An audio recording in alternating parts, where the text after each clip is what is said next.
West Denver. Sleep deprived and heavily caffeinated. All right, let's do this then. This is the Jeff and Bill Show. I don't agree with that. They don't always agree, but hey, at least they have coffee. Coffee. And each other. I love you, man. God help us. I want to bless him. We need all the help we can get. Now here's Jeff Hunt and Bill Thorpe. The Jeff and Bill Show on News Talk 710 KNUS.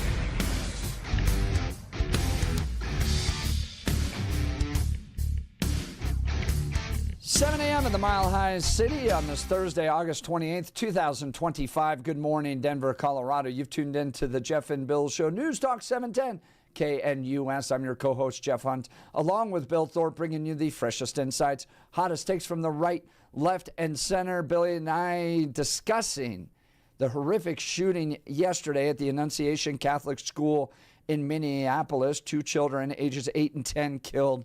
17 others injured during the school mass. And I listened to the video of the shooter. It's about 11 minutes long. There's a number of different videos where he shows his journal, and his journal's been now being translated. What stood out to me clearly from this was that I believe that this shooter, Robin Westman, was possessed by demonic forces. And I think we do a disservice in all these discussions by ignoring that, dismissing it, believing that it's not part of our society. I'm a follower of Jesus Christ. During Jesus's earthly ministry, he confronted demon possession on a number of occasions, healing people that were consumed by these demons. And particularly the video where he goes through the gun clips, what he's written on them, how he's targeting children, how he wants to inflict as much pain as possible on innocent children. He talks about getting them together into mass groups with the hopes of having a tremendous amount of death. He wants the kids to fear him. He is embracing evil, and he wants to inflict evil on as many people as possible. I think reflects an embrace of the demonic, and we should talk about it. And I think as a society, ignoring that or saying that that comes from the past or it's not really true or there isn't a demonic side to the world that we experience doesn't do us any justice. And I think part of the conversation should go there. So would love to hear from you. Do you believe demons exist? Do you believe demons impact people? Do you think that there's a spiritual battle between good and evil that takes place in this world? And do you believe that the shooter yesterday was motivated by demonic possession? Or do you believe that this is a mental health issue only? And that there isn't a demonic side. Would love to hear from you. Yeah, Give us a call. I think this is something that, that I did not give you the chance to explore last hour, and I apologize for that. But I think this is interesting. The idea of, is this part of spiritual warfare? And I think the other thing that's important, that if you believe it is, or even if you believe it isn't, I would love to hear from you. But if you do believe it is, part of what I want to have on the conversation, and not necessarily from you right away, Jeff, I'd like to have you think about it, but if so, then what?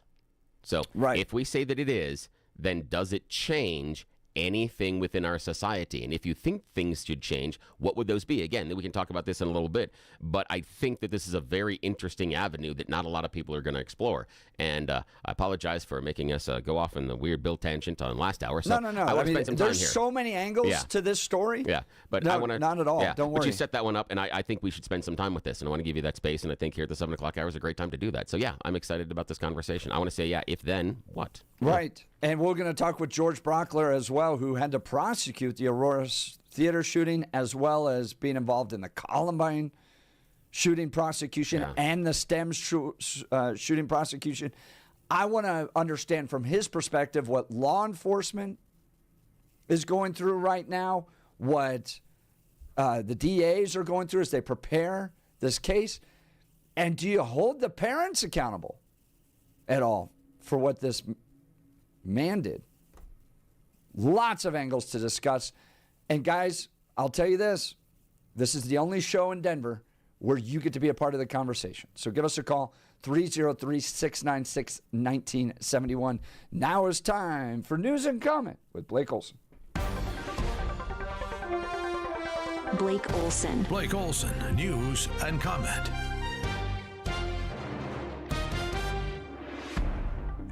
Good Thursday morning, 58 and mostly clear in Denver. Expecting a high of 79 today.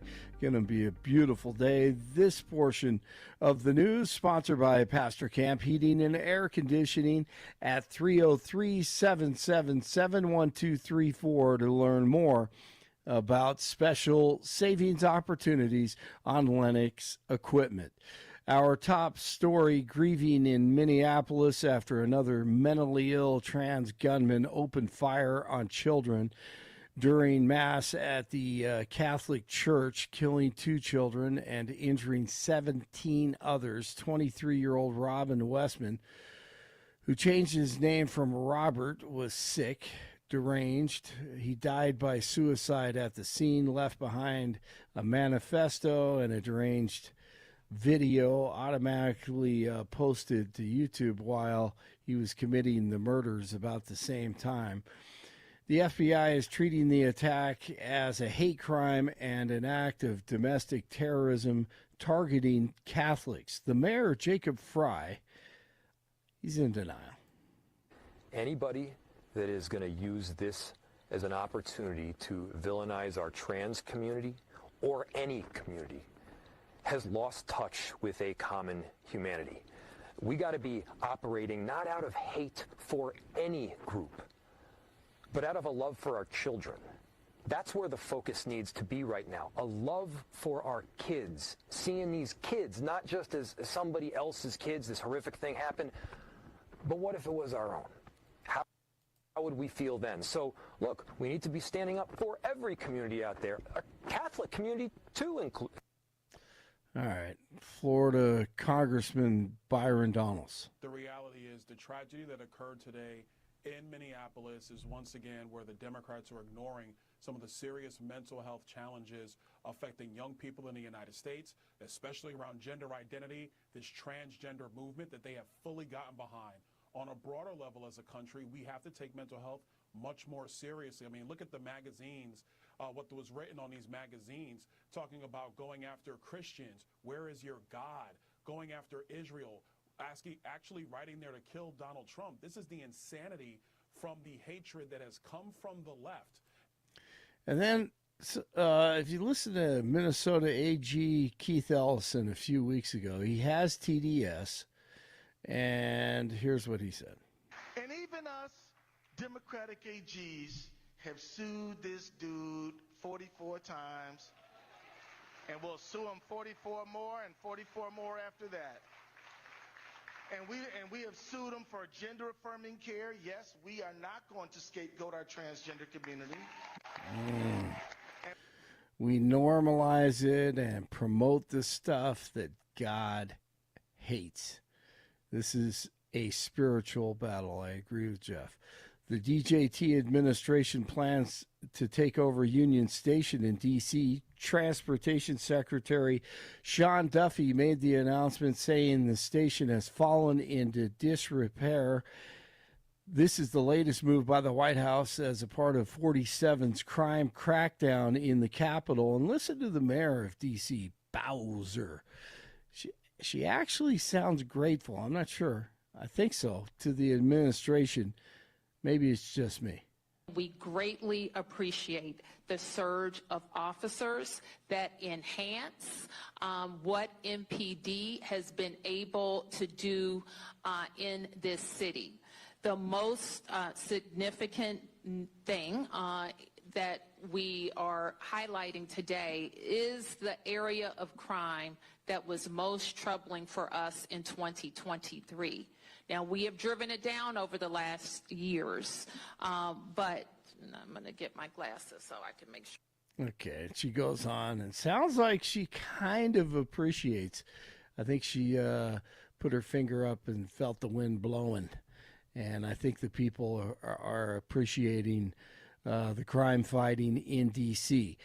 I-70 and U.S. Highway 40 have reopened in Jefferson County after a hydrochloric acid spill. The Colorado State Patrol says the spill leaked from a semi near mile marker 258 early Wednesday morning. Cleanup took several hours and no injuries reported. Alligator Alcatraz will soon be empty. That's what a state official wrote recently in an email to the South Florida interfaith community, adding that it could be empty within a few days. A federal judge denied a request to keep the illegal immigrant detention facility open. Police say a 12-year-old who went missing in Louisiana died from blunt force injuries and drowning after an alligator attack. Brian Vasquez's body was found in a lagoon early this week. The United Cajun Navy helped lead the search that brought him home.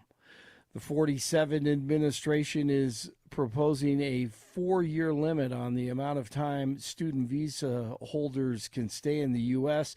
The Department of Homeland Security says the proposed rule would put a limit on certain foreign visas and is aimed at curbing what the administration says is abuse of the student visa system.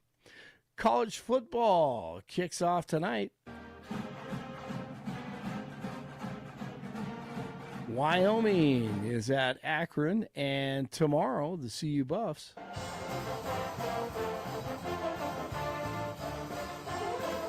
they play host to Georgia Tech at Folsom Field.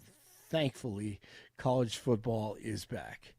57 in Westminster, 56 in Littleton, 58 in Denver. Jeff and Billy continue. Blake Olson, News Talk 710 KNUS. For the next 3 days, shower and thunderstorm chances are still going to remain fairly high, but we might see the sun a little bit more. Daytime temperature readings are still going to struggle for late August. Highs will be 70s to near 80 today, Friday, and upper 70s Saturday. Nights will be 50s to near 60 degrees.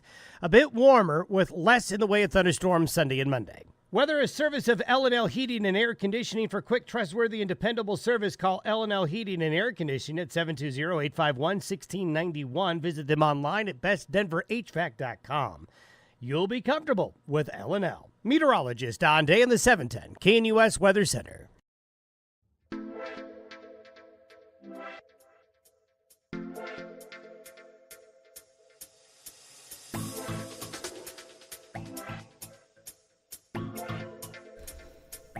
Well, in light of the terrible shooting that took place yesterday at the Annunciation Catholic School, another mass shooting in this country, I outreached to our friend who's had to prosecute a number of these, and I just wanted to get his perspective on this, a little insight into how law enforcement's gearing up around all this, the investigation. Obviously, the shooter has killed himself, but is that the end of it? And I'm so impressed with his leadership.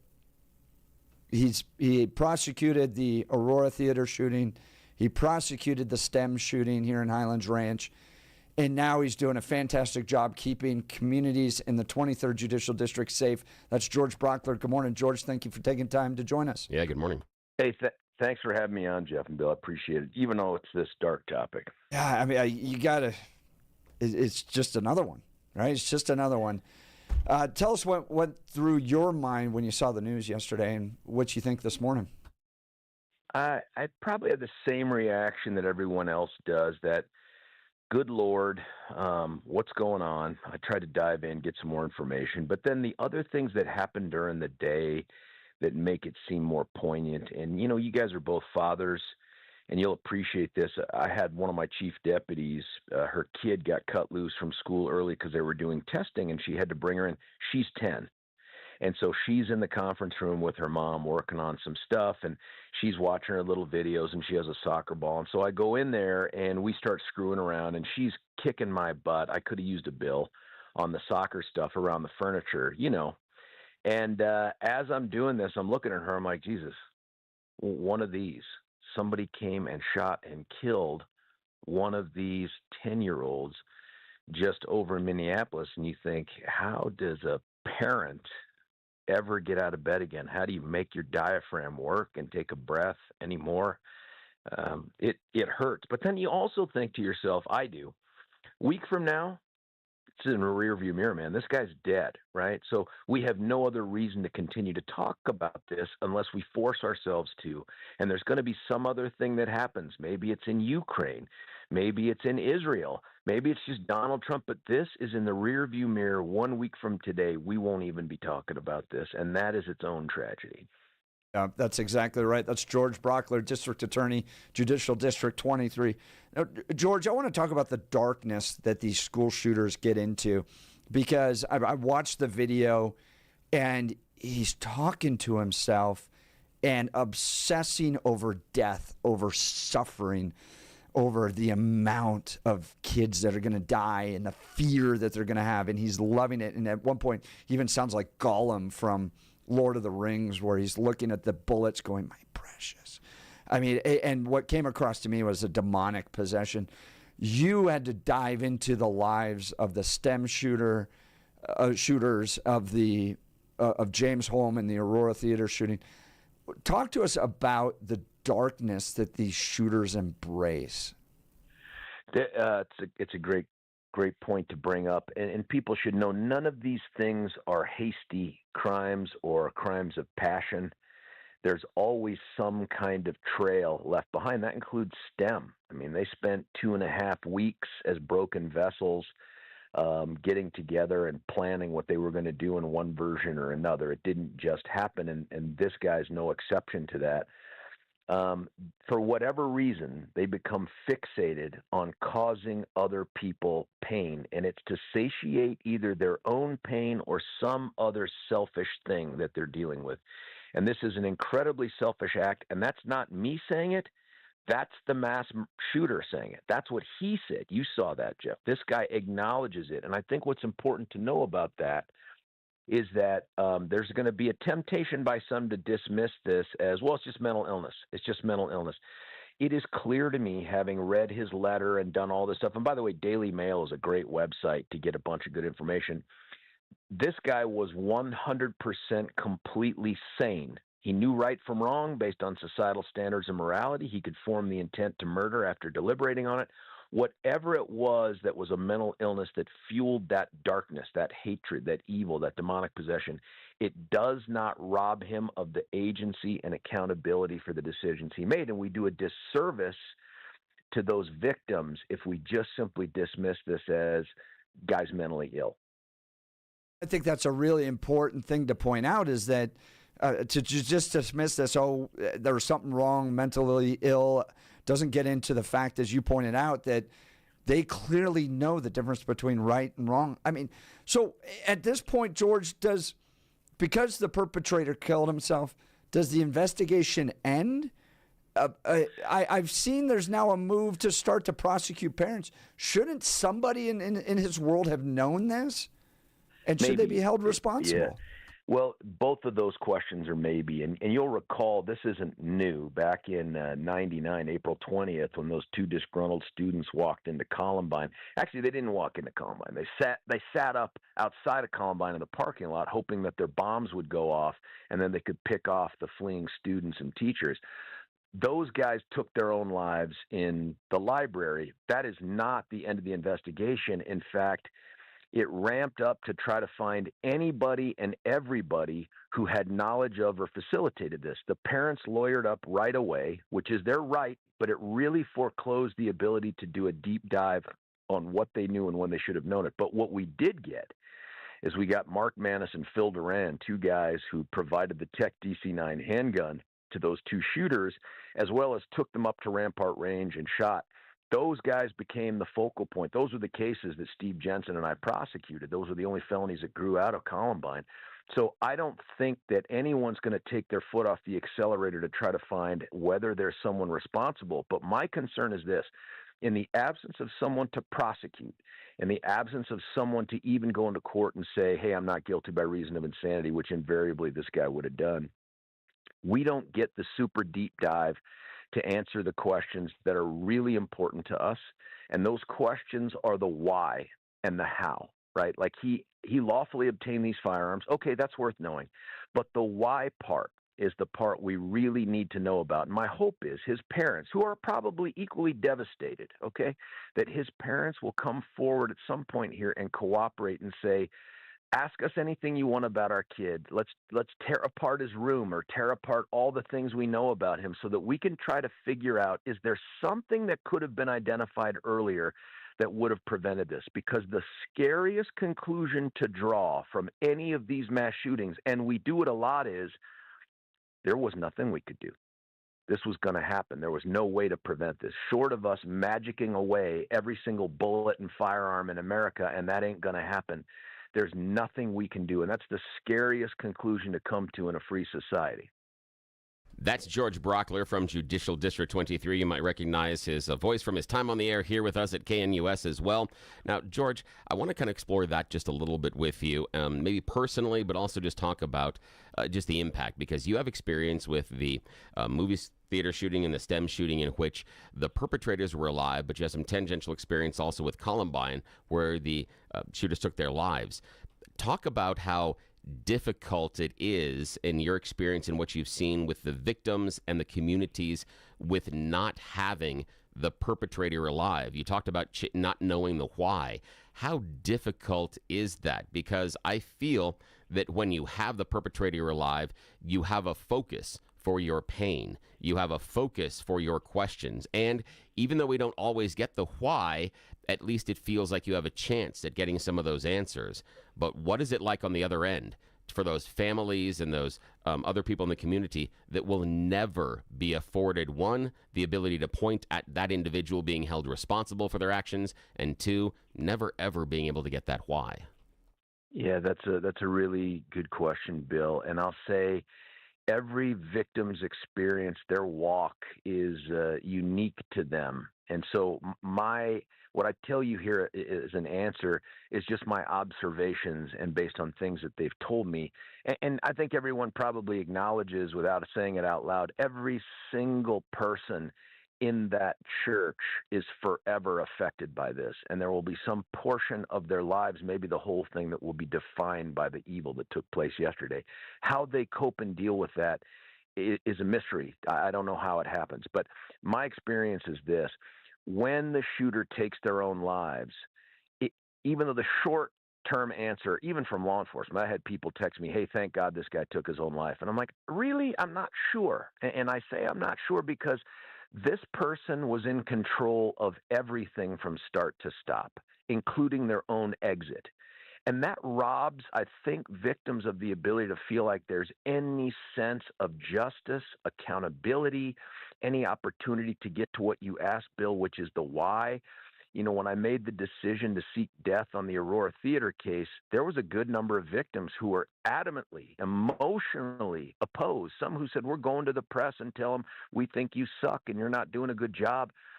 And I said, I get it. But I can't just make a decision based on majority vote. I got to go on what I think is right. And so we went. But to a person, at the conclusion of the guilt phase of the trial, when we got guilty, and everybody breathed a sigh of relief because they realized he wasn't going to be found insane, every person who had been in my face objecting to that decision came to me and said, look, I still don't know how I feel about whether we get the death penalty or not, but I get it now. And thank you for doing the trial, because I would not have known about my kids or my loved ones' last moments. I would not have known about the monster that killed him or her. And they were appreciative of the ability to have whatever questions could have existed in the future that they couldn't conceive of answered now, to give them some better opportunity at closure. Now, it's interesting to me how many of these people choose the way out versus they don't. We know the Aurora Theater shooter had no interest in being hurt or killing himself. That was fake. He took a Vicodin to avoid pain when he thought the cops were going to throw him to the ground after this, wore body armor, the whole thing.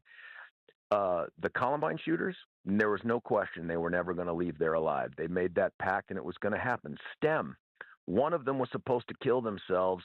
That was the transgender. Couldn't get it done. The other guy was going to either kill that person to become a hero or kill them just to get rid of that witness, that evidence. So it's interesting to me which parts of this process manifest itself in suicide or no, I'm going to outlive this horrible event. This guy clearly was on his way out. And what does that tell you about the shooter when they choose to kill themselves or not? Is there a difference in that personality? That's a great question. I don't know. That's a really good question. I don't know. And I would say that either one of these things has acts that are based in some sort of selfishness. Like for the Aurora Theater shooter, he dreaded the idea of pain and injury. And even though, the public defenders tried to put out the idea that he was dealing with significant suicidal ideation and all this other stuff, there was never an indication in his life that he was going to do anything to harm himself. And he just wanted to kill people to increase what he believed to be his self-worth. The two shooters at STEM, one of them, the transgender, was in a dark place, very depressed, had felt tremendously guilty about what they had brought to their family, and I think to some extent how they felt about themselves and how certain people had treated them. The 18-year-old, that dude, straight up evil. And that guy, I don't think that guy felt bad about a single thing. I think that dude was in this for what he perceived to be the future glory of being the hero that ended up taking down the shooter in 107. Klebold and Harris, I got to tell you that the mythology that sprung up around Columbine was that Klebold was this super nice, affable thespian kid, and everybody liked him, and he had the date to the homecoming, and he got turned to the dark side by Eric Harris. That is not my conclusion at all. Having watched those basement tapes and spent a lot of time going through their writings and other things, that is not my conclusion at all. Klebold was 100% amoral. He had no concept of morality, empathy, sympathy. Harris did, which is crazy to say out loud, but he did. But he was in a very dark, depressed place. So I think these mass shooters, to the extent that they have something in common, we need to cut loose the FBI's BAU, their Behavioral Analysis Unit. We need to cut those men and women loose on tearing apart these things so that we can try to find what's that thing that popped up in 8th grade, or what's that thing they did 1 week before. You know what I mean? Like, what's that thing that would give us the best chance to save lives?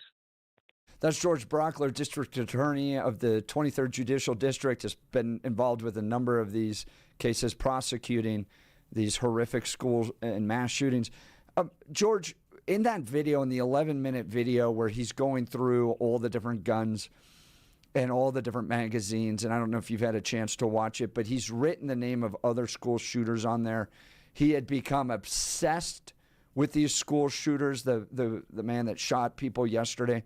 So are we at a point in our society where we have mythologized these school shooters? And to the average person, they're reprehensible. But to a small segment, they become heroes, natural-born killers, those types of things.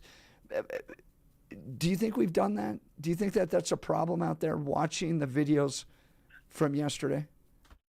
I do think that there is a phenomenon, and it has been studied, that there are, we just use this throwaway term, copycats. I'm not sure it's copycat, but I do think it's inspirational. I do think that there is a certain group of folks out there that find an attraction to these evildoers, and they feel inspired by their conduct. And again, Klebold and Harris pop up more and more. Klebold and Harris were a reference point. The Columbine shooting for the Aurora Theater shooter, for the STEM school shooting, for the near mass shooting at Mountain Vista back in 2015. Klebold and Harris have become that mythologized duo. They're like the evil high school, I don't know how to describe, Thelma and Louise, if you will, that get that. There is a movement called No Notoriety that grew out of Aurora Theater that the Teebs, who were the parents of Alex Teebs, who was one of the heroes in there that covered up the woman he was with to protect her from being shot, and he got killed instead. And his dad lost it on Anderson Cooper on national TV and said, can we please stop talking about these shooters and just focus on the victims. I get it. Tell your story, put the picture up, but let's move on past them. That's become a real thing, and it's because there is a real sense of exactly what you're saying, Jeff, that there's a portion of the population that finds inspiration from the press and notoriety of these guys. Yet one other thing, there are freak shows out there that are in love with these guys. The male that came in to the Aurora Theater shooter would knock your socks off. There were women that left notes, called themselves his name, the Aurora Theater's name, Ease, like Comey's, but the other one, and they would put it in the bathroom and leave it, hoping someone would find it and give it to them. Horrifying stuff. It's the kind of thing, and I'm a small government guy. This is the one area where I've said we need to find these people, track them down, and make sure they never reproduce, because what in the hell is wrong with you? George Brauchler, District Attorney, Judicial District 23. George, you've had tremendous experience here, and it's an unfortunate experience, but you bring a real expertise and analysis to this conversation, and we appreciate you taking time this morning to help us out. Yes, thank you. Hey, thanks for talking about it, too. It's important we have these conversations, and if I can bring any value to it, I appreciate doing that. Well, you're doing a great work keeping my community, Elbert County, safe with Judicial District 23. Glad to have you in that office, sir. Thank you. Thanks, Jens. Talk to you soon. So, look, George comes at it through the law enforcement lens. Bill, I come at it through the pastoral lens. That's my training and background. And here is a reality that we have to talk about with regards to these school shootings. Every single human soul is immortal. Every single human soul is immortal. And you can look at the suicide of the shooter yesterday and go, well, he's not going to be prosecuted on earth. But he sure as hell is going to be prosecuted in heaven. And I think as a society that seems to, for whatever reason, want to push God out of the conversation, push God to the boundaries, separation of church and state, all that stuff, the kids that were murdered are enjoying the presence of Jesus Christ in heaven. The man who murdered them, and I think it was very clear from the videos that he submitted and his writings, is experiencing for all time and all of the rest of eternity, eternal damnation, suffering, pain, torture for all of eternity. And so, killed himself, not going to face the prosecution here, is going to face prosecution for all of eternity. And I think maybe part of the conversation, going back to the demonic possession, is that if we as a society want to address these shootings, want to try to lessen them, is to have that conversation about the decisions you make here aren't just decisions that are made on earth. They seal your soul one direction or another, and maybe that can have an impact in trying to stop some of this stuff. Now, this is something, I know we got to step aside for a break, but this is something that I would love to have you address, maybe not in the next segment, but in one of the future segments this morning, that let's go on the premise that being true, can we then, and again, you'll love this from your philosophy classes and also your seminary classes, can we then assume that Satan will hold him accountable? And what I mean by that is, if he is part of demonic possession, if the demon has taken a hold of him and he has gone out and done the evil in our society that Satan was looking for, does he go to eternal punishment in hell, or does he go to hell's version of Club Med? Because he was an instrument of the evil, because he accomplished what Satan wanted. Rather than fighting back, rather than pushing back, rather than a failing, he embraced it. Rather than all of us that are listening to Jeff and Bill show who fight that individual battle on failures and morality every day, he gave in. He did exactly what Satan wanted. He listened to the voices, and not only that, acted on them. So why should we then assume that Satan will punish him? If I'm betting he sits in hell's Club Med. I don't think the punishment comes from Satan. The punishment comes from God, and it's going to get into what we describe as that eternal damnation, what that looks like. So, however, but if Satan does have control over the realm per se, yes, God can, but he does have some purview over the realm. And that could, in theory, he can change where and what the punishment necessarily is. So he does have some purview over it. If he can send out the demons, if he has that kind of control, then we should assume that he would have the control as well over some of the punishment structure. And that's what I'm worried about. That if we're saying that this gets into it, where does that go? If someone gives into that evil force and those evil voices, do they then avoid the damnation of the punishment that we're telling them they should be afraid of in the first place? That's what I'm worried about. And what that consumption of sin looks like is really, really important, because what God has put in to our world is he's put some restrictions on that sin. Right? It kind of consumes. Think about drug addiction, right? That's a sin, and it ends up consuming and consuming further and further and further until death, essentially. But imagine when you no longer have death, what that consumption looks like. Think about the demons that were consuming that guy's mind, right? With death and love of death and suffering and human suffering. Well, now consider an entire world surrounded with those people with no restrictions anymore. It really does start to look like eternal damnation. All right, we'll talk more about that. Plus, we got phone calls and text messages. Yes, we do. I guarantee you're not going to hear this conversation on any other radio show today. There's no way. You're listening to the Jeff and Bill Show. This is Denver's talk leader, News Talk 710 KNUS.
Welcome back to the Jeff and Bill Show. We're talking the shooting that took place at the Annunciation Catholic School in Minneapolis yesterday.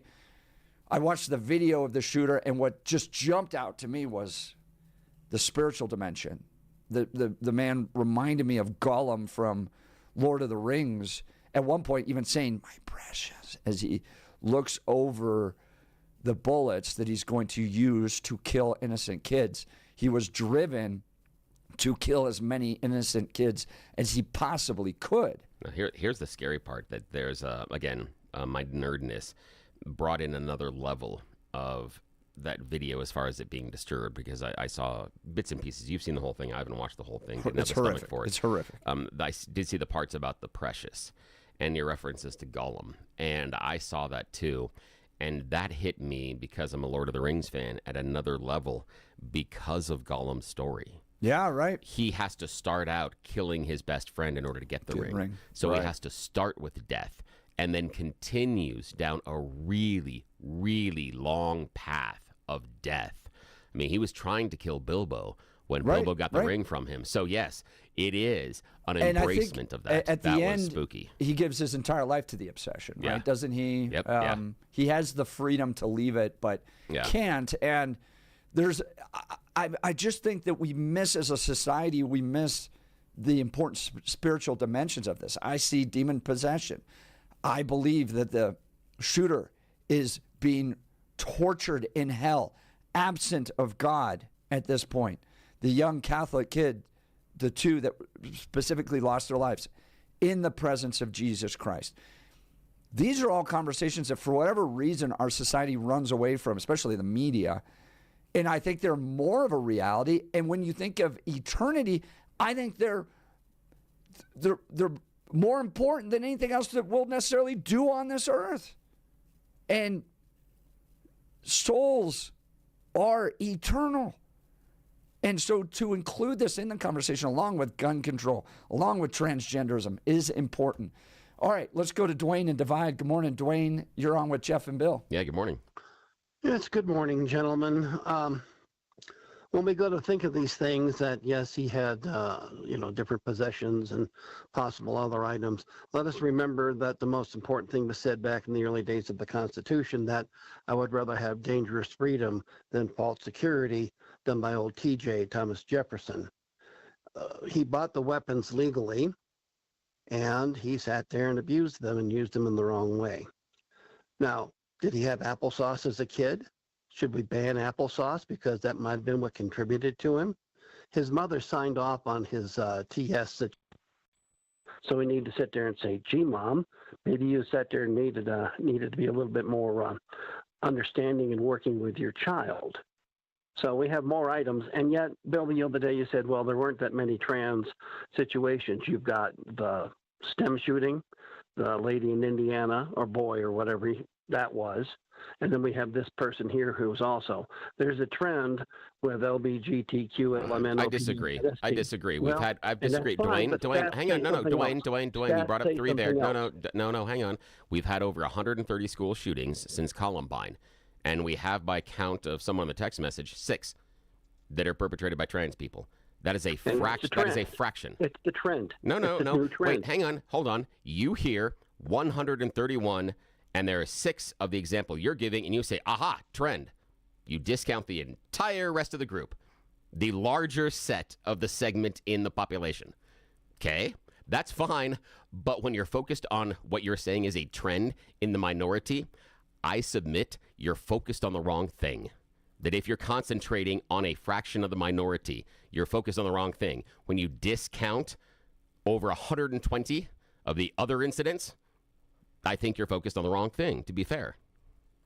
Well, you look over a period of time whenever you do statistics, and basically statistics are, once you have them, they're like loose women. You can do anything you want with them. And agreed, from Dillon and Klebold, which I hate saying their names, all the way up to this person.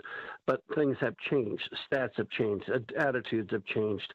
The guy in New York who shot the United CEO, he's not, but he certainly does have his fair share of followers and lustful young ladies who think he's absolutely gorgeous.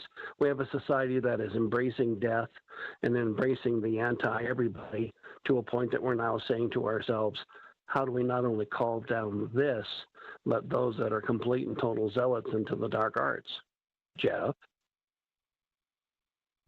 Yeah, Dwayne, I don't disagree with you. I think there is a trend here. I think it needs to be addressed and talked about, and to try to dismiss it, to try to be politically correct, I think misses out. So, Dwayne, I appreciate the call. Thanks so much. Yeah, thank you. We'll continue. Dwayne's line will be open, 303-696-1971, 303-696-1971. Text us on the Dan Caplis Law text line, 720-819-5115. You're listening to The Jeff and Bill Show. This is Denver's Talk Leader, News Talk 710, KNUS.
Welcome back to the Jeff and Bill Show. The shooting that took place at the Annunciation Catholic School in Minneapolis, the hot topic this morning. Let's go back to the phones. Andy, Westminster. Good morning, Andy. You're on with Jeff and Bill. Good morning. Morning. Hey, I just wanted to kind of make a comment about his Satan's Club Med wing of hell. I think there's a misgivings there as far as when you say something like that. I think you're considering that Satan is equal to God, or they're two sides of the same coin, and that's not the case. Satan was removed from hell. He prowls the planet looking to ruin souls. And this kind of sinful behavior, and I'm totally with you that this is a demonic possession on lots of levels that we're seeing more and more in society. It's the separation from God is what hell is. And when you make this conscious decision to hate your fellow man, to hate God, you consider separating yourself from God, and that's hell. To me, I've always thought hell isn't this like cartoonist stalactite, sulfur, lake of fire. It's really just recognizing at the end of your life this enlightenment that just the true greatness of God, and that you're separated from him for eternity. It's like being homesick at summer camp times a million. And I think that's where we kind of get lost on this. If God says, love God and love your fellow man, this is obviously not that. This is truly sinful behavior. And I understand that, and I see where you're going with this. The problem is there have been a large groups and large populations that have done a whole bunch of horrific things in the name of God. I mean, when you joined the Nazi army, one of the things they gave you was a belt buckle that said "God mit uns," God with us. So they thought they were fighting on the side of our Lord and Savior.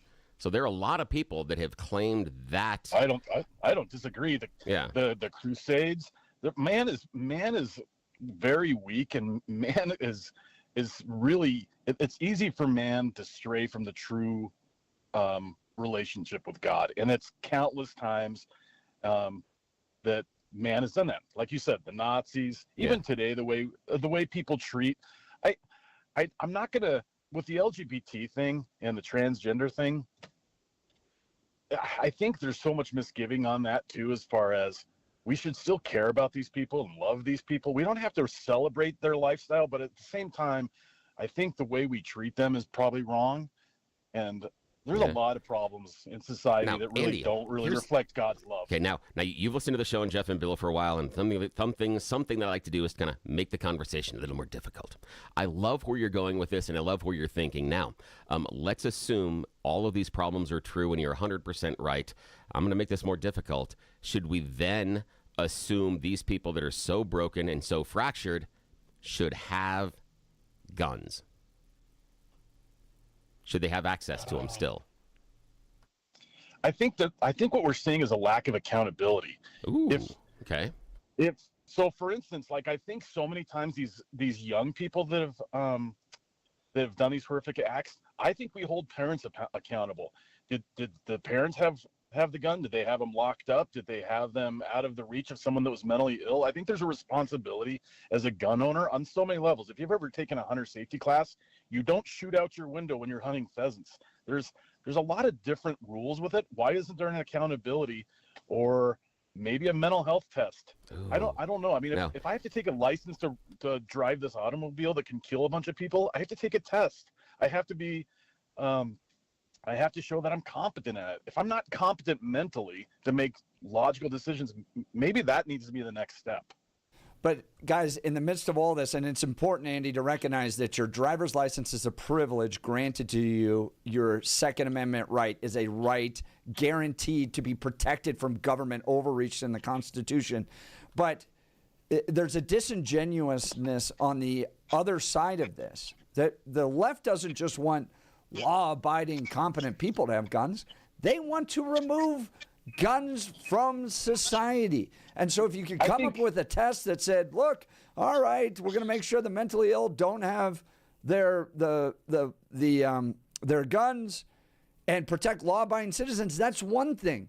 But over and over and over again, you hear from the left, they want all guns gone. All right, yeah, we'll thanks for calling, continue Andy. the debate. Appreciate it. And we're going to talk with a lawmaker from Minnesota next. You're listening to